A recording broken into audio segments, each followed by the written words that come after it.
Good morning all of you. आज हम project management and financing के अंदर हमारी यूनिट 3 का 17 लेक्चर यहाँ पे पढ़ रहे हैं। फर्स्ट टॉपिक के अंदर हमने प्रोजेक्ट नेटवर्किंग के बारे में समझा था। नेटवर्क डायग्राम क्या होता है, क्या क्या एडवांटेज हैं, क्या हमारे नेटवर्क बेसिस हैं, कौन कौन सी टर्मिनोलॉजीज़ हम अपने नेटवर्किंग डायग्राम के अंदर यूज़ करते हैं, उनके बारे में हमने लास्ट लेक्चर में कुछ चीज़ें यहाँ पर कवर कर ली थी। आज के लेक्चर के अंदर हम अपनी नेटवर्किंग टेक्निक के बारे में कुछ चीज़ें यहाँ पर पढ़ने वाले हैं। तो अगर आप देखें तो नेटवर्क जब हम प्लान करते हैं तो उनकी कुछ टेक्निक्स होती हैं। अगर हम उन टेक्निक्स की बात करें तो सबसे पहली जो टेक्निक होती है that is the activity oriented system. कि अगर हम अपनी फर्स्ट टेक्निक की बात करें that is the activity oriented system. कि अगर हम देखें तो जो CPM है that is the critical path method की अगर हम बात करें तो जो CPM है वो ऑर्गेनाइज किया गया था ड्यूपॉन्ट डी न्यूमरस कंपनी ने। ऑलमोस्ट अगर हम देखें तो वो सेम टाइम 1958 के अंदर ऑर्गेनाइज किया गया था। अगर हम देखें तो जो क्रिटिकल पाथ मेथड है वो एक तरीके का नेटवर्क एनालिसिस मेथड है जो कि PERT से बिल्कुल डिफर है। अगर हम PERT की बात करें तो PERT का मतलब होता है प्रोग्राम इवैल्यूएशन रिव्यू टेक्निक। तो अगर हम देखें तो जो PERT है वो हमेशा CPM से बिल्कुल अलग है, अलग तरीके की अप्रोच है जो कि एक नेटवर्क एनालिसिस के लिए यूज़ की जाती है। अगर हम देखें तो इस सिस्टम के अंदर हम उन एक्टिविटीज़ को डिस्प्ले कर रहे हैं कनेक्टर या इवेंट के थ्रू, जो कि एक नोड के थ्रू की जा रही है। अगर आप देखें तो ग्राफिकली हम डिस्प्ले कर रहे हैं उन प्रेसिडेंस रिलेशन को, उन सीक्वेंस ऑफ एक्टिविटीज़ का जो किसी प्रोजेक्ट की हैं। साथ साथ हम एस्टिमेट कर रहे हैं हमारे प्रोजेक्ट की ड्यूरेशन को भी। जब हम किसी भी क्रिटिकल एक्टिविटीज़ को आइडेंटिफाई करते हैं तो उनको हम डिले नहीं करते हैं जब हम किसी भी प्रोजेक्ट को डिले नहीं करना चाह रहे हों। साथ साथ हम एस्टिमेट करते हैं हमारे अमाउंट ऑफ स्लैक को, जो कि हमेशा एसोसिएट होता है हमारी नॉन क्रिटिकल एक्टिविटीज़ के साथ। तो अगर हम देखें तो इस टेक्निक की अगर हम बात करें तो ये जो टेक्निक है ये हमेशा सूटेबल होती है उस इंडस्ट्री प्रोजेक्ट के अंदर जहाँ पे हम एग्जीक्यूट करते हैं, शट डाउन करते हैं प्रोजेक्ट को किसी भी इंडस्ट्री के अंदर। क्योंकि अगर हम देखें तो ये बहुत रिलायबल और डिटर्मिनिस्टिक होती है जब किसी प्रोजेक्ट के अंदर हम हर एक एक्टिविटी का टाइम ड्यूरेशन देख रहे हों, जो कि बेस्ड होता है हमारे प्रीवियस एक्सपीरियंसेस और स्किल के बेसिस पे, जो कि हमारे प्रोजेक्ट के प्लानर सेट करते हैं। उसके बाद अगर आप देखें तो जो नेक्स्ट हमारी जो टेक्निक है that is the event oriented system. अगर आप देखें तो ये जो टेक्निक है हमारी इवेंट ओरिएंटेड सिस्टम, इसको डेवलप किया गया था यूएस डिपार्टमेंट ऑफ नेवी ने।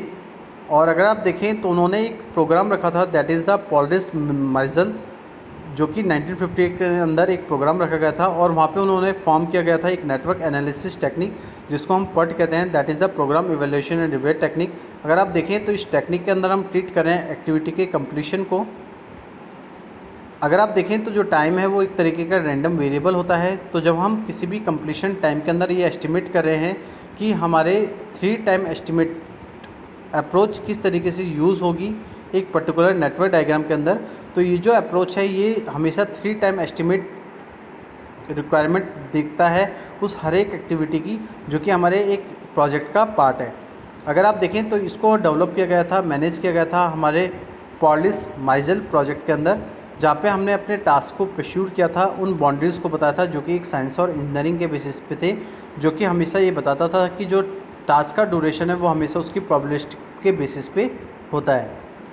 उसके बाद अगर हम देखें तो जो नेक्स्ट टॉपिक है हमारा वो है कि जब हम किसी भी नेटवर्क को ड्रॉ करते हैं तो किन किन स्टेप्स को हमें फॉलो करना होता है और क्या हमारे PERT और CPM अप्रोचेज़ होती हैं जो कि एक नेटवर्क के अंदर यूज़ की जाती हैं।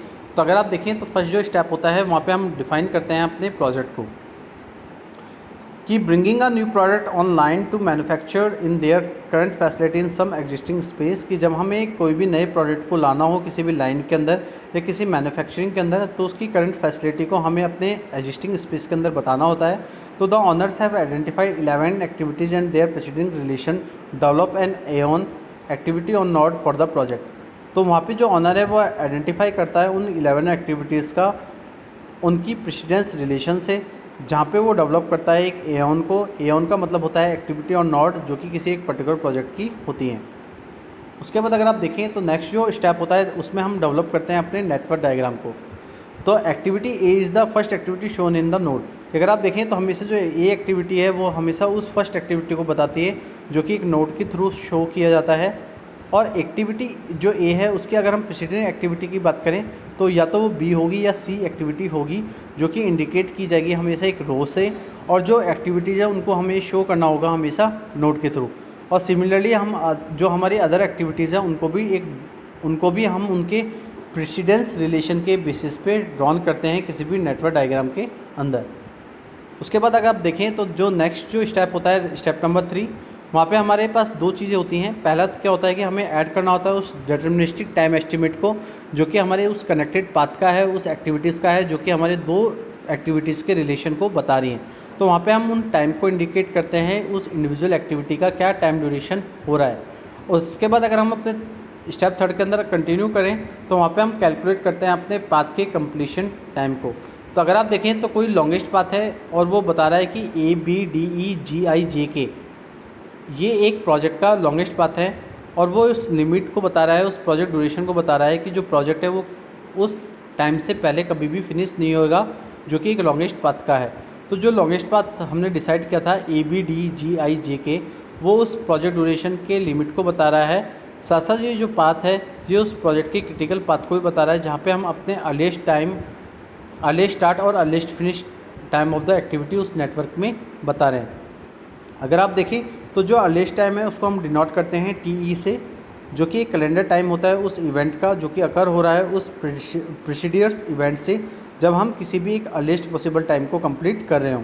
उसके बाद अगर हम देखें तो नेक्स्ट जो पॉइंट है that is the latest time. Latest time को हम डिनोट करते हैं हमेशा TL से, जो कि एक लेटेस्ट टाइम होता है उस इवेंट का जब वो अकर होता है और विदाउट डिले हम उसके एक सब्सिक्वेंट इवेंट में अपने प्रोजेक्ट को कंप्लीट करते हैं। थर्ड पॉइंट क्या है कि जब हम डिफरेंस देखते हैं कि लेटेस्ट टाइम और अर्लीस्ट टाइम के बीच में क्या डिफरेंसेस हैं जो कि एक इवेंट के सिलेक्ट टाइम को प्रेजेंट कर रहा है, तो हम उस इवेंट के पाथ को देखते हैं जो कि एक प्रोजेक्ट के क्रिटिकल पाथ में आ रहा है। तो हम देखते हैं कि जो अर्लीस्ट स्टार्ट और अर्लीस्ट फिनिश टाइम है वो उस एक्टिविटी का क्या है जो कि एक नेटवर्क डायग्राम के अंदर शो किया जा रहा है।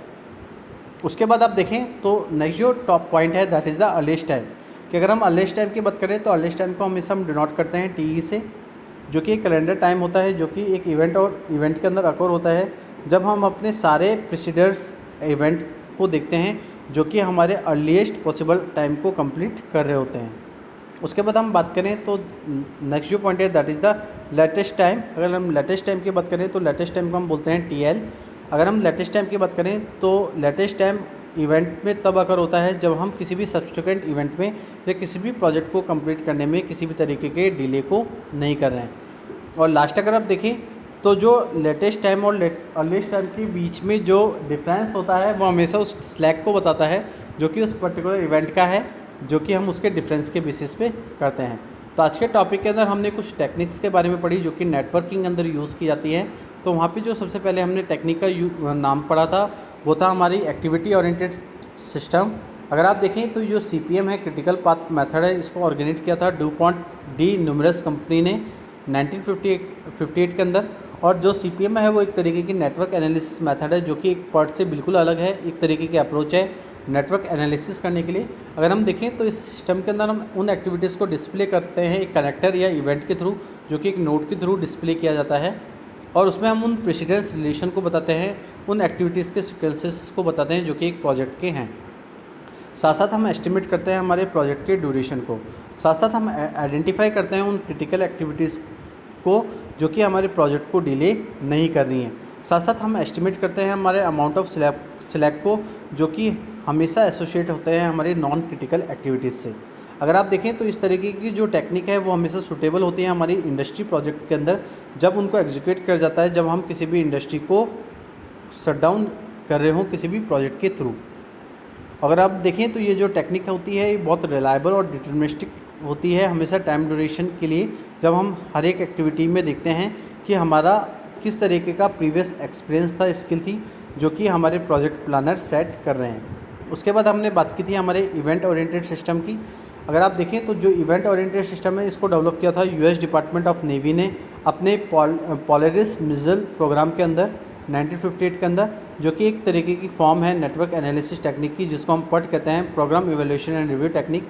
अगर आप देखें ये टेक्निक है जो हमेशा ट्रीट करती है एक्टिविटी के कंप्लीशन को, जहाँ पे अगर हम देखें जो टाइम्स होते हैं वो हमेशा एक रैंडम वेरिएबल होते हैं। अगर हम देखें तो जो कंप्लीशन टाइम हम एस्टिमेट कर रहे हैं जो कि एस्टिमेट किया जाता है हमारे 3 टाइम एस्टिमेट अप्रोच से, तो उस अप्रोच के अंदर हम 3 टाइम एस्टिमेशन से रिक्वायर्ड करते हैं उस हर एक एक्टिविटी को, जहाँ पे हम डेवलप करते हैं और मैनेज करते हैं उसको एक पोलरिस मिसाइल प्रोजेक्ट के थ्रू। जहाँ पे हम अपने टास्क को परस्यूट करते हैं एक बाउंड्री के थ्रू, जो कि हमेशा उस टास्क के ड्यूरेशन को हमेशा उसकी प्रोबेबिलिस्टिक के बेसिस पे बताता है। उसके बाद हमने कुछ स्टेप्स पढ़े थे, जब हम किसी भी नेटवर्क को ड्रॉ करते हैं तो कौन कौन से स्टेप्स हमें फॉलो करने होते हैं। तो फर्स्ट स्टेप के अंदर देखा था हमने कि हम अपने प्रोजेक्ट को डिफाइन करते हैं। सेकंड स्टेप के अंदर हम अपने नेटवर्क डायग्राम को डेवलप करते हैं। और थर्ड स्टेप के अंदर हम ऐड करते हैं अपने एक डिटरमिनिस्टिक टाइम एस्टिमेट को, जो कि हमारे उन कनेक्टेड पाथ का है, और साथ साथ हम कैलकुलेट करते हैं उस पाथ के कंप्लीशन टाइम को, जो कि उस प्रोजेक्ट का है। तो आज का जो टॉपिक है हम यहाँ पे कंप्लीट करते हैं। आज के लिए इतना ही। Thank you so much and have a nice day.